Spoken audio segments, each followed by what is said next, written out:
देखिए क्वेश्चन यही है। इससे पहले हमने आपको कराया क्या, समांतर चतुर्भुज में भुजा दे रखा था और विकर्ण दे रखा था, ठीक है ना।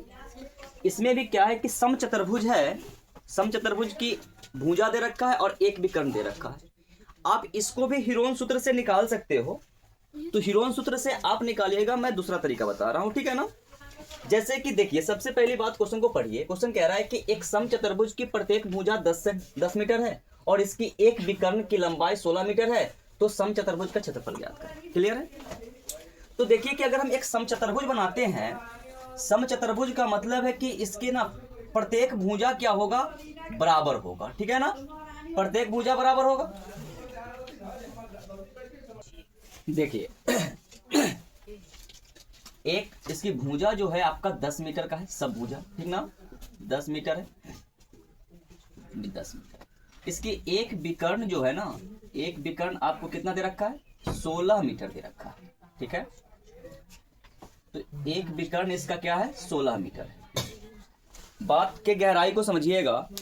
पिछले क्लास में हमने क्या बताया कि समांतर चतुर्भुज हो, यह समचतुर्भुज हो, समांतर चतुर्भुज के अंतर्गत ही आपका समचतुर्भुज आते हैं, आयत आते हैं और वर्ग आते हैं, ठीक है ना। सो देखिए कि अगर हम ABCD नामाकरण कर दे, ABC और D, तो ABCD एक समचतुर्भुज है, लेकिन इसमें से ABC एक त्रिभुज है और ACD दूसरा त्रिभुज है।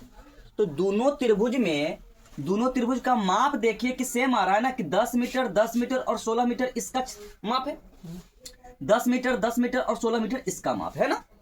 तो दोनों का अगर माप, दोनों त्रिभुज का अगर माप बराबर है तो क्षेत्रफल भी बराबर आएगा। क्लियर ना। तो अगर एक त्रिभुज के क्षेत्रफल निकाल ले, उतना ही इसका भी क्षेत्रफल होगा ना। और दोनों त्रिभुज के क्षेत्रफल को अगर हम जोड़ दें तो चतुर्भुज का क्षेत्रफल निकल जाएगा ना। तो ये तरीका तो मैं बता चुका हूं, दूसरा तरीका बता रहे हैं ठीक ना। दूसरे तरीका में क्या है कि समचतुर्भुज का एक विकर्ण दूसरे विकर्ण को ना बाई हाफ पे काटता है, आधा पे काटता है, और साथ में 90 डिग्री का कोण बनाता है। कितना का कोण बनाएगा, 90 डिग्री का। जैसे देख लीजिए कि अगर हम यहां से एक विकर्ण को खींचते हैं यहां पे, ठीक है ना, विकर्ण खींचे, डीबी क्या है, विकर्ण है, यहां पे 90 डिग्री बना, चारों तरफ 90 डिग्री बना, चारों तरफ बना। अगर ये 16 है तो ये 8 हो जाएगा और ये 8 हो जाएगा, ठीक है ना। यहां पे कटने वाला बिंदु को हमने O मान लिया, ठीक है। हम लिखेंगे कि समचतुर्भुज का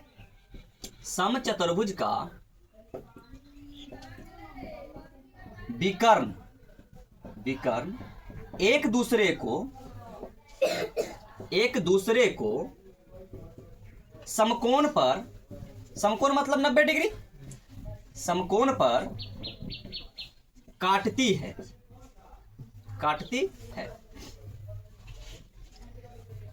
एवं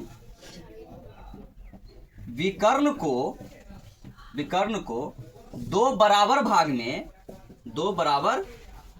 भाग में विभाजित करता है, ठीक है ना, विभाजित करता है। अतः DOC त्रिभुज समकोण त्रिभुज है, जिसकी 90 डिग्री के सामने की भुजा कर्ण होता है, सबसे बड़ी भुजा होता है, और 90 डिग्री का कोण बनाने वाली भुजा एक लंब होता है और एक आधार होता है कि नहीं। तो हम यहां से ये कह देंगे कि पाइथागोरस प्रमेय से, ठीक है ना। OD बराबर हो जाएगा अंडर रूट कर्ण का स्क्वायर माइनस लंब का स्क्वायर। तो कर्ण BC का स्क्वायर माइनस OC का स्क्वायर, ठीक है ना। OD बराबर मिलेगा हमको अंडर रूट DC मतलब 10 का स्क्वायर माइनस 8 का स्क्वायर। यहां से देखिए तो OD हमको आ गया, OD बराबर अंडर रूट 10 का स्क्वायर 100 माइनस 8 का स्क्वायर 64। ओडी बराबर हो जाएगा अंडर रूट 36। ओडी मिला हमको कितना 6। 36 किसका स्क्वायर है 6 अगर ओडी 6 है, ओडी कितना आ गया 6, तो ये भी 6 होगा ना। हाँ चूंकि इसके अकॉर्डिंग ओडी बराबर होगा ओबी। ओबी मतलब कुल मिलाकर के अगर देखें तो ओडी भी 6 मीटर और ओबी भी 6 मीटर, ठीक है ना। तो कुल मिलाकर के विकर्ण डीबी की लंबाई कितनी हो जाएगी, विकर्ण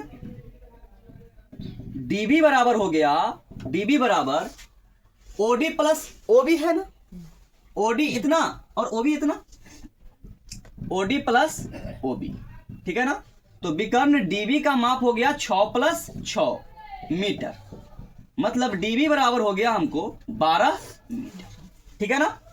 एक विकर्ण दिया गया है, इसको हम कह देते हैं D1, और दूसरा विकर्ण क्या है AC। AC बराबर दिया गया था कितना 16 मीटर, ये हमारा D2, ये क्वेश्चन में दिया गया था, ठीक है ना। अब यहां से अगर हम क्षेत्रफल निकाले, समचतुर्भुज ABCD का क्षेत्रफल बराबर क्या हो जाएगा 1/2 इंटू विकर्ण 1 गुना विकर्ण 2, यही होगा ना। तो क्षेत्रफल बराबर मिल गया हमको 1/2 गुना 12 गुना 16, ठीक है ना। 2 से कटाइए 6 टाइम, 16 में 6 से गुना करेंगे कितना आ जाएगा 96 मीटर स्क्वायर। यही हमारा क्या है, क्लियर। और हीरोन सूत्र से आप लोग कर लीजिएगा खुद से, क्योंकि वो बता चुके हैं, ठीक है ना।